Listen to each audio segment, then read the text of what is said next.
Hi, I'm Rob Cosman. Welcome to my shop. This is episode number 19 of our drawer making workshop. So tonight we're going to go through and gang saw the dovetails. I've had several people have asked about that, so we'll do it. Also got to fix this front, and we got to mate the drawer front to the drawer back. Now I ran out of drawers to show you, but I thought I'd show you some of the stuff that we have kicking around that I can't bring myself to throwing out because there's too much time into it. But this is from back in 2000. I started teaching a class called Training the Hand, which was a fundamental hand tool class that took you through the process of learning how to sharpen and use a hand plane, cut dovetails, cut mortise and tenon. That we still teach today. That we still teach today, exactly. It also includes dimensioning lumber from rough to finished state, just the hand plane. No sandpaper, just hand plane. And then back in 2002, I think we taught our first advanced class. Advanced meaning they'd already had the beginning class. This was the next one. So probably a bigger jump than what I realized. And if you remember that cherry hall table with the drawer on either end, that was the first project. It was a terrible failure in that it was way too advanced for people who hadn't had much experience.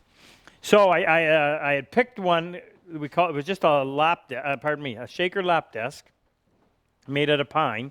And the reason why I can't throw these out is because this stuff was all dimensioned rough from rough, and there's just way too much work into it. Excuse me. I'll just show you a few things about some of these. So this one, when I did the bottom, I decided to leave the bottom right off of the scrub plane. So I don't know if you can see it in the light, but it's not a flat, smooth surface. It's very uneven. But I just thought, you know what? Sometimes it's nice to find things that you didn't expect. And then this one had regular butt hinges and a lid. I don't have the lid for this one, but there's bits and pieces. Now here's one I thought might make for an interesting topic. So the bottom is a solid piece of pine, and that is 12 and a half. How wide is it? Yeah, piece of pine is 12 and a half inches wide. So there's a fair bit of movement, and if you can see what happened, you can see through that because the bottom has pulled out of the groove. So if you're going to use a large solid piece of wood in an application like this, whereby it's sitting in a groove on four sides, you have to pin it in the middle so that all of your movement is going to go equal from center. Now I can fix that. If you watch, we'll just...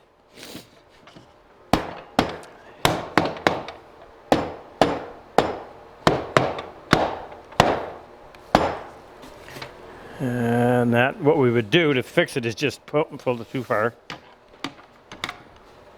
Well, once you got the same gap there and there, and down here, you would just go in with a little nail right in the middle, nail it on an angle, one on each side, one on each end, and then that'll just even out your movement. And what we did with the lid, of course none of them are finished, is a piece of pine that we took down to 1/2 inch. This is glued, there's two pieces. And then to keep it straight, we cut a tongue. Remember, again, all cut by hand. We cut a tongue and then a groove on a piece. I used hardwood on this, and that would keep that piece from bowing. And it was cross-grain construction, so it would be glued here, and then you'd have to let it float for the rest of it. And I forgot what we were planning on doing this. I think we were going to pin it in an oblong hole, and that would be enough. Here's one that we did out of maple, or again, pine main piece, and then maple on the sides and on the front. I think actually, if I remember correctly, I think the back was maple because that's where we're going to put the hinges. Not a whole lot of strength putting a total of 6 screws into a piece of pine. So glued on a piece of maple, the hinge, that would hold the hinges well, and then this would actually just going to be left flush out here, but it would move somewhat seasonally. Now the other project, here's one that we did. I bought some, I thought it would be fun to do one of these using pine that had been dredged off of the river, the Ottawa River. So I bought a bunch of it. It cost a bloody fortune. And when I got it home and started working with it, I didn't notice it until I got too far, but the surface checks from both sides actually met in the middle, so there was cracks all the way through it, and that's why that one never got beyond that. Now, this project excuse me, just give me just 1 second, please. This project was my all-time favorite. And this is a replica of a 17th century French-Canadian traveler's chest. So this is what the voyageur would use to carry his belongings. The first one I saw was made out of wormy chestnut. Well, that's very difficult to get. So we made ours out of pine. And the idea was to make it strong and light so that you were carrying your belongings, not carrying the case. Now, this started off, and it was difficult to find because we had to get 12 quarter. In case you don't understand what that means, when you're buying lumber in the rough, 12 quarter is the equivalent of 3 inches. And so finding lumber in big sections like that is not easy. It takes a long time to dry it, and you pay a premium to get it. But we would bring in these big, long, oh my goodness, these things would be 12, 14 inches wide by 3 inches thick, and they might be 12 feet long. And they'd have to hand saw a section. In this case, they were 23 inches long. And then you had to make it square. And remember, this is all done with a scrub plane, joiner plane, smooth plane. But you had to make it square first so that it sat, no twist, no wind. And then from that point, you would proceed to hollow out the inside. And the inside had to be really smooth. So if I run my hand in there, that's incredibly smooth. And I had made some special round bottom planes. Actually, I have them around here somewhere. Because it had to be perfect in order to get a good line on your dovetails. So you'd hollow it out with a scrub plane and get as close as you could. And you'd use a compass to draw your line on both ends. And then you would use a round bottom plane that fit that profile, and you'd go in through and finish it. So now you've got a big square block with a rounded out center section. Then you would flip it over, and your compass would have a 1/2 inch away the outside radius. So sitting on its edge, on its face like that, you would then use a regular plane, and you would bring this down. And if you have small enough facets, you can actually get that really close to being smooth and round. I always prefer to leave a little bit of evidence that, yeah, this was actually done with a hand plane. And then you'd cut your dovetails. Well, you also had to cut a groove, which was difficult to do. We used a drawer bottom plane that we modified, made out of maple, cut a groove in there that bottom would sit in. And again, I left the bottom right off of the plane, or actually dressed it up a little bit, but instead of it just being flat, it's actually scalloped. Can you see that? Mm-hmm. You'd process your ends, same way. And just the layout of the dovetail was difficult too, because you had to avoid short grain. And then to make it plenty strong, this one, we would go in after the fact, and we would drill and pin each tail, actually it's a pin, sorry, each pin into this big board and flush it off. And that would ensure that it wasn't going to come apart. Glues weren't all that great back then. Now there's a lid, and here's the problem, and sometimes you didn't discover it until it was too late. So in the process of making this shell, we found that the surface checks came all the way through down into it. And it's terrible to find something like that after you've got that much work in it. But I filled that with cyanacrylate, but I don't think it's ever going to be able to be used because the check just goes down way too far. It wouldn't take much for that to break. The top piece was actually a half blind that we did, and that was even tougher. This one's not going to make it. And I hope to eventually get to finishing these. There's another one. I think I had 5 or 6 of these. Problem is that I would work with the class, and it would be I would do it, they would do it, I would do it, they would do it, and we'd get to Friday, and we'd be trying to help them get finished. So mine always came home unfinished. Now this one, the only difference is I used a piece of, I think that's aspen on the bottom, and I left that one smooth. And then you had to bevel the edge in order to get it to fit into the groove, because the groove is only 1/4 inch wide. I hope I do get time to finish them, because it's really a fun project. I actually got a box here. We made our own hinges too out of steel, and oh my goodness, what a ton of work. All right, let me get that stuff cleared up, because we're going to need the table saw, and we'll go to work. All right, should we show them? Have you ever seen an aircraft carrier? Come here. We're just when we first moved in here 2 years ago, We had to renovate. Remember, this was a bowling alley. We tore the thing apart. We had to take all the machinery out. We re-insulated or added insulation everywhere, and then did what we had to do. At the same time, we were trying to maintain the old shop so we could keep up with production. So we just were in a hurry eventually just to get in here. I thought it was going to take us a couple of months. It took us a year. We had to get in here and get production up and running. So we never really had a chance to sort things out and get our flow. So the colonel's been working with us. So we're getting rid of some machines and trying to organize things a little bit better. I just want to show you, we took out the 12-inch joiner and we just put in our, I said aircraft carrier. If you look at that thing, it's about the size of the deck of an aircraft. This is a 16-inch General. It's got a 5-horsepower motor in it.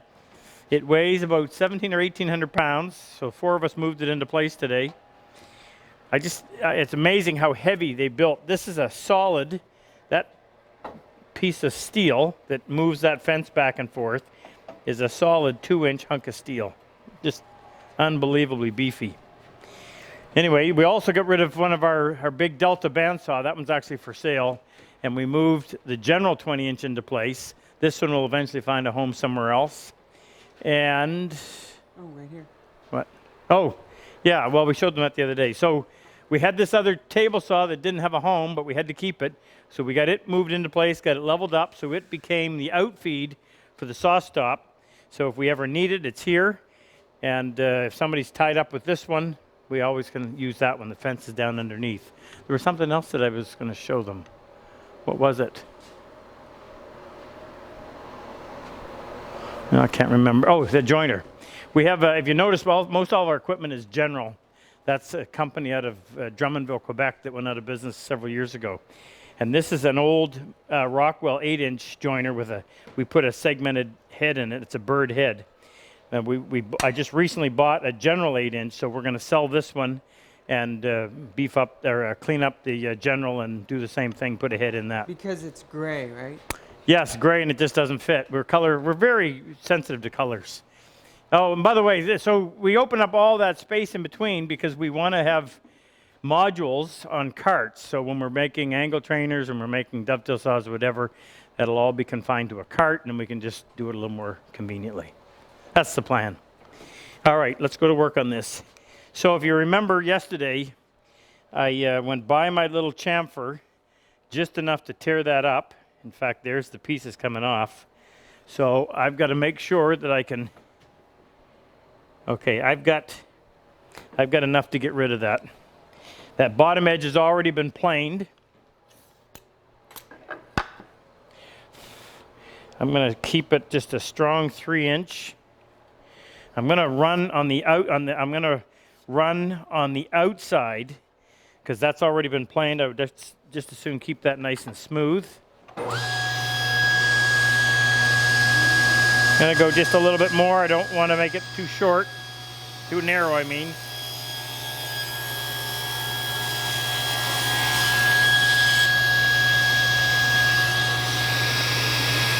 All right, that came off.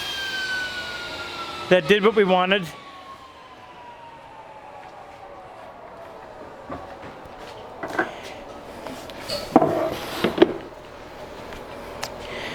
Okay, need some light.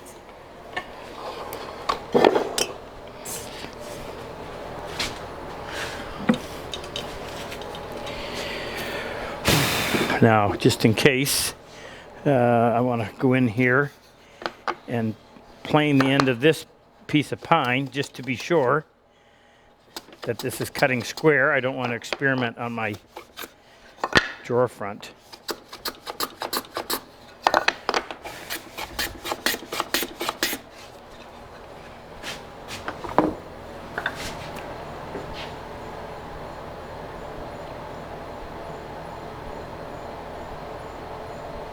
That looks good.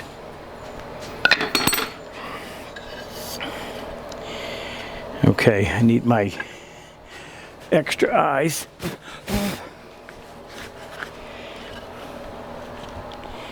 So there's, you can't see it, yeah, because I can barely see it. When I lay that in there like that, I can tell I still need to remove some material back here. And I really don't have a whole lot to spare up on this end, so I'll come in and just take a little bit of a pass. Now I'm going to just try holding this off with my fingers back here. So what I'm doing, oh sorry, that's not right, I got to hold it out up here.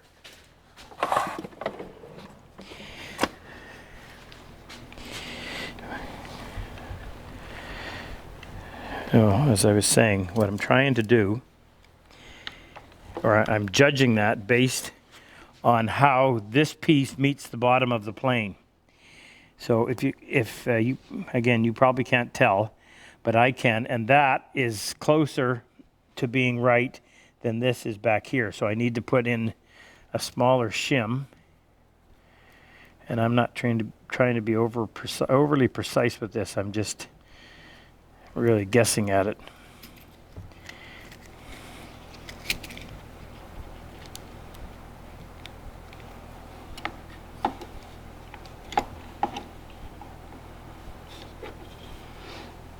Okay, too much blade, pull that in.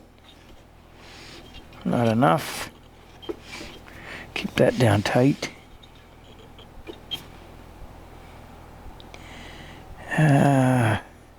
Actually, I think that's still too much. Why don't you just move it? Move what? Well, Back. move it along the board. Well, if I move along the board, that's going to bring it out even more. It has. It depends on which direction. I can only go so far this way. I'll try a 15.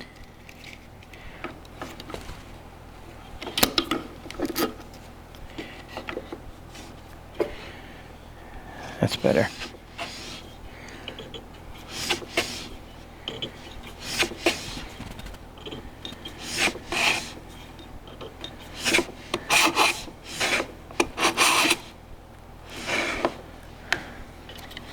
Now, the good news is I have extra length in case I have to use it. I didn't get all the way to the end yet. There, I'm right to my chamfer. Now I'm going to go ahead and put this on. So this lays, remember, this is how it sits in the drawer. So I'm going to take the back and I'm going to lay it on the front. We'll line up these two ends and see if I got that right.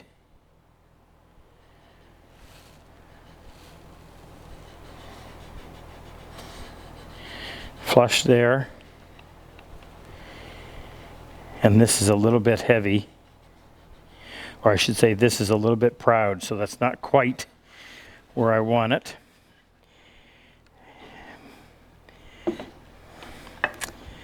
I'm going to go in here. I got to cut another little bit of a chamfer.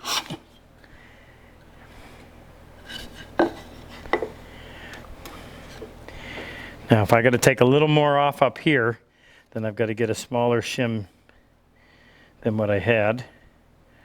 I'll try a 10.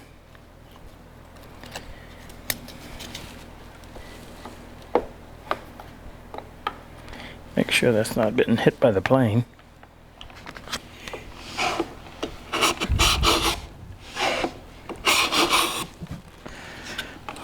Yeah, lifted up some fibers again, but not too bad.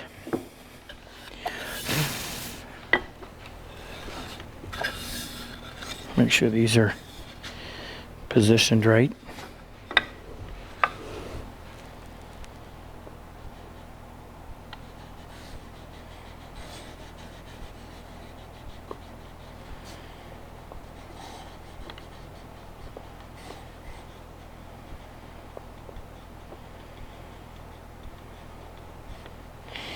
I'm trying to tell if that's definitely flush. And that's definitely proud. Now, I'm going to bring out my number 8 just because that was what I was using before. So rather than switch midstream, make sure there's no debris in the bottom.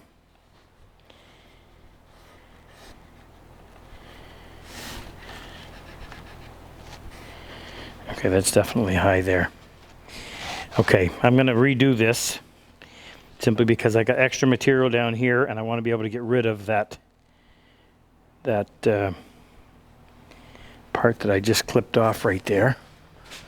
So we'll go through this again. Jake, do you know where my my blade is? There it is. Now I wonder if I can do this sitting right on here.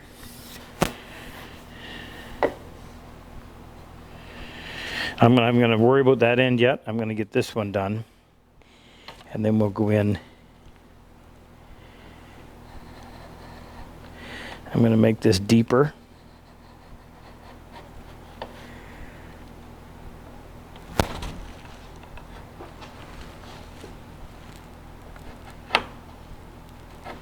That's not good for the point.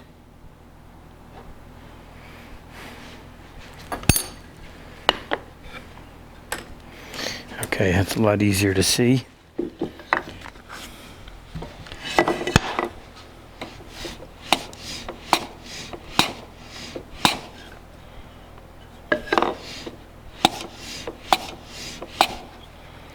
Okay, I'm going to take a couple of passes to clean that up.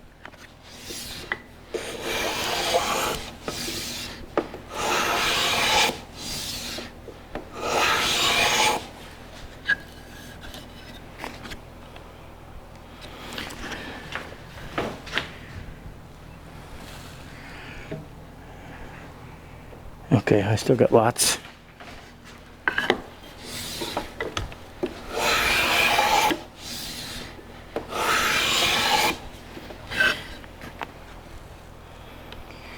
Okay, carry that over to the front by putting the blade in that mark and just bringing it up onto the corner.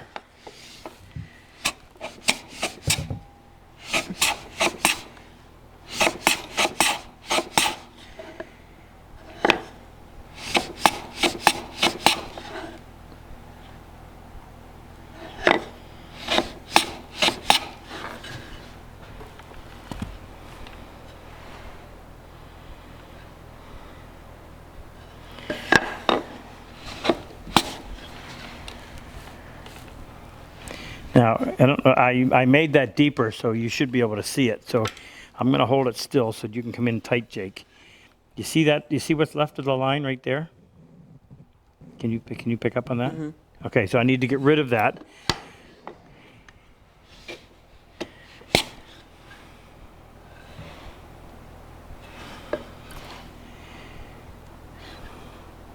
I think that's good right there. Now, I'm just going to plane down till we get close.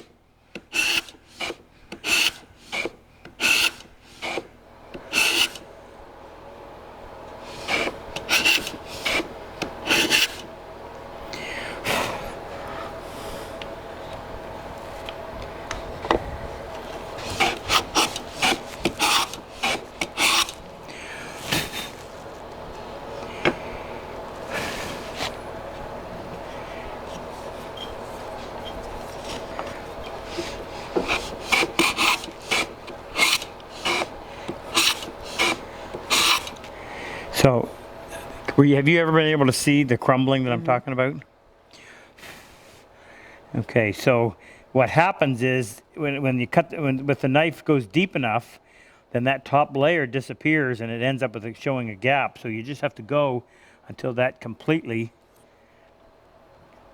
disappears and the end of the board comes up tight to the sole of the plane. Now, for some reason, I need to go a little bit more.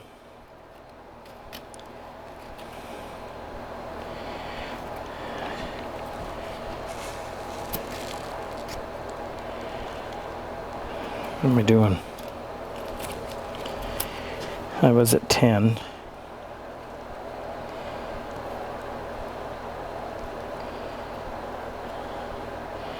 Try 14.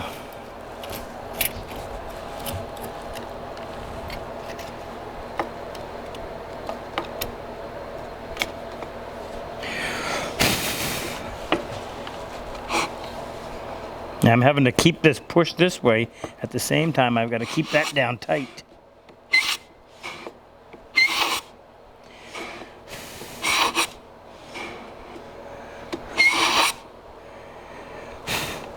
Okay, you want to take a look at that? You see a gap all the way. There's still some crumbles left right there, which makes me think that this needs to come out a little bit further.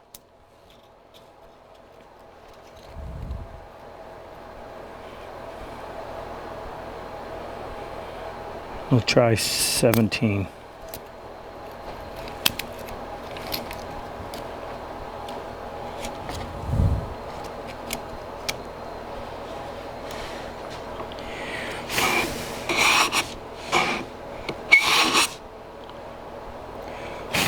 So it's at this point where you can start to look at the gap and say, okay, does that look uniform? And I think I've been reading this wrong because I have less of a gap here. No, I am reading it right. I've got less of a gap here than I do in there. So, See, why didn't you just pull it back a bit? oh, you mean pull that back? Yeah. Well, because if I have to move it, I got to go back to the exact same spot, as opposed to just getting a thicker Well. shim.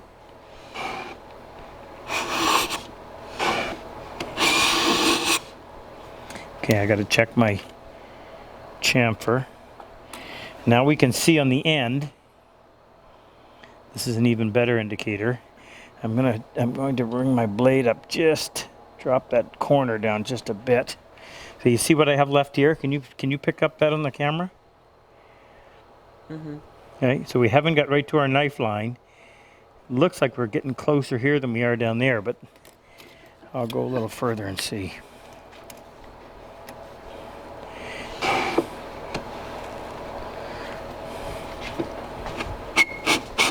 Oh my goodness, that's too heavy. Shoot. I can't carry that through. I can't carry that through without chamfering a little bit more.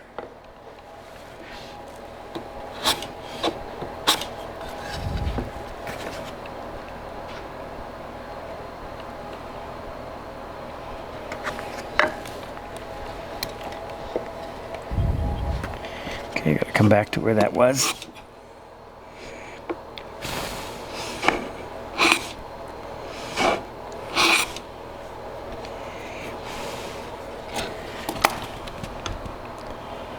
Okay, so there's no knife line left here, and there's still a little bit of knife line left there.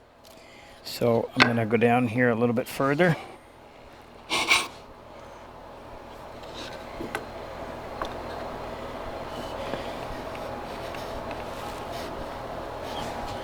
Now I want to check and see if that's straight.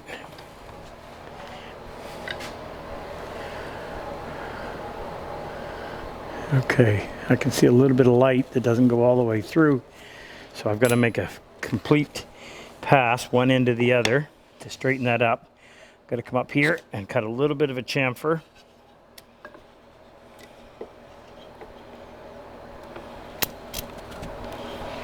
Now, come back a little more based on what you said.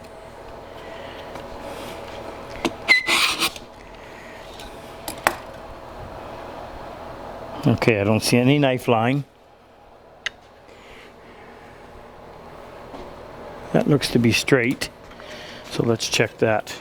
No dirt, no debris.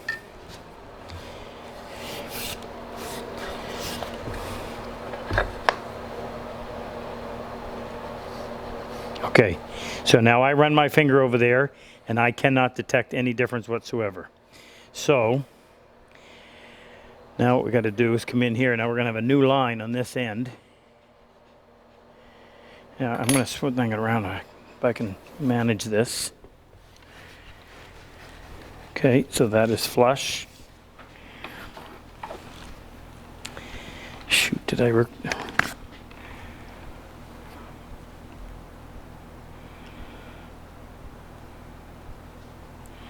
Yeah, I got to put an edge on this real quick. Okay, so what I need to do,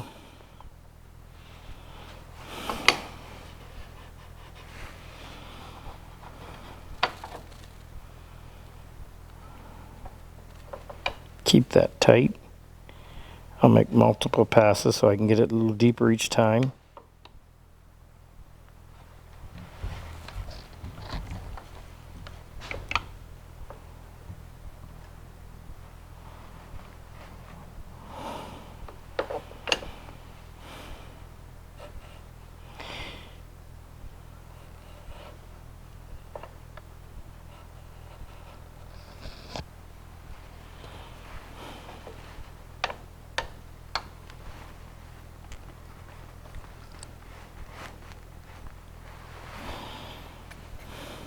Okay, now I'm going to put a pencil line referencing that one because there's two lines on here, so I don't end up messing up. Now I'm going to go over to the table saw and get rid of some of that. I would expect there's not very many people that are interested in this amount of detail when it comes to doing these drawers. So I appreciate you diehards that actually want to watch this.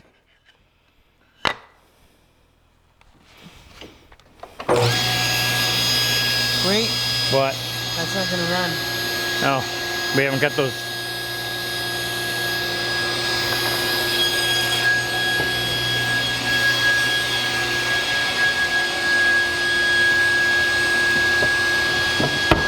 We haven't cut the slots in that table yet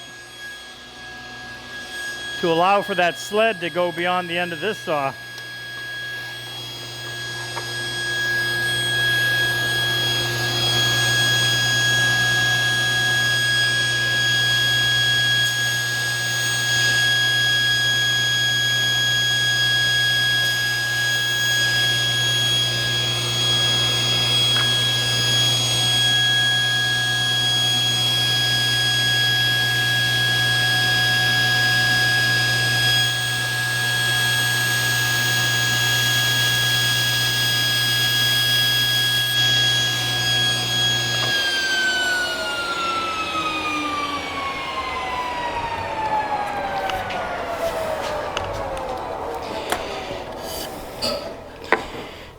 Okay, let's carry that.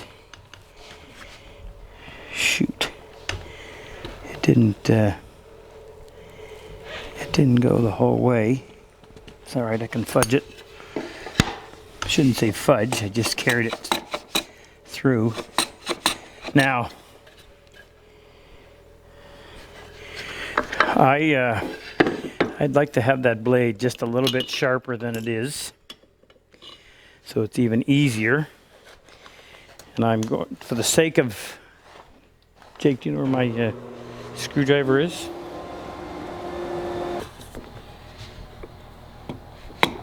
Too much blade. Too much blade.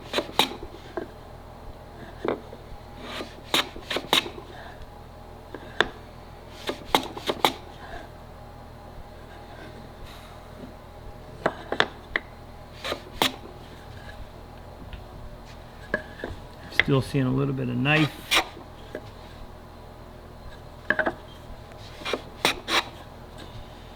Now, I don't have room for air.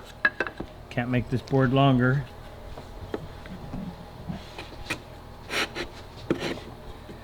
Too much blade. Not quite enough.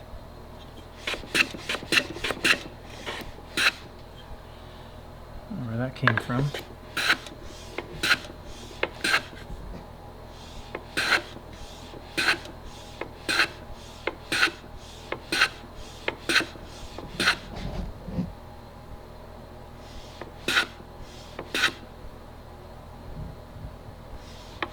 Okay, same thing. I got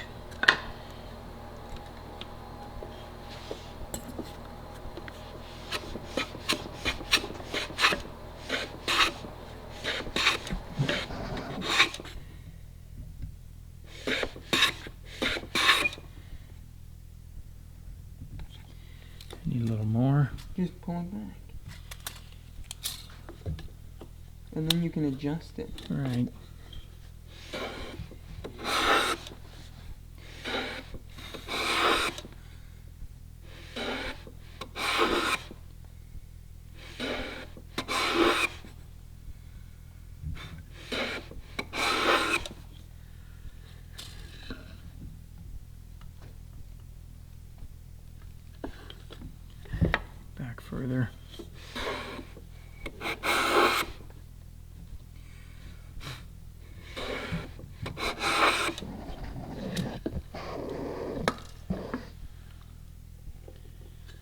Okay, the knife has gone up here.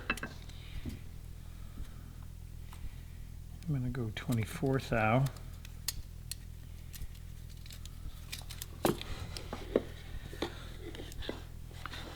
Hopefully I don't need that little corner that just flew off.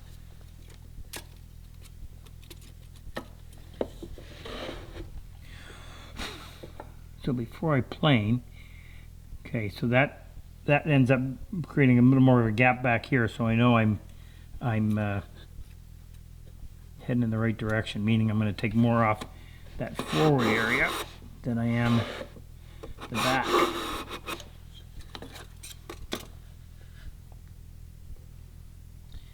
Okay, I think I'm on the right track in terms of getting that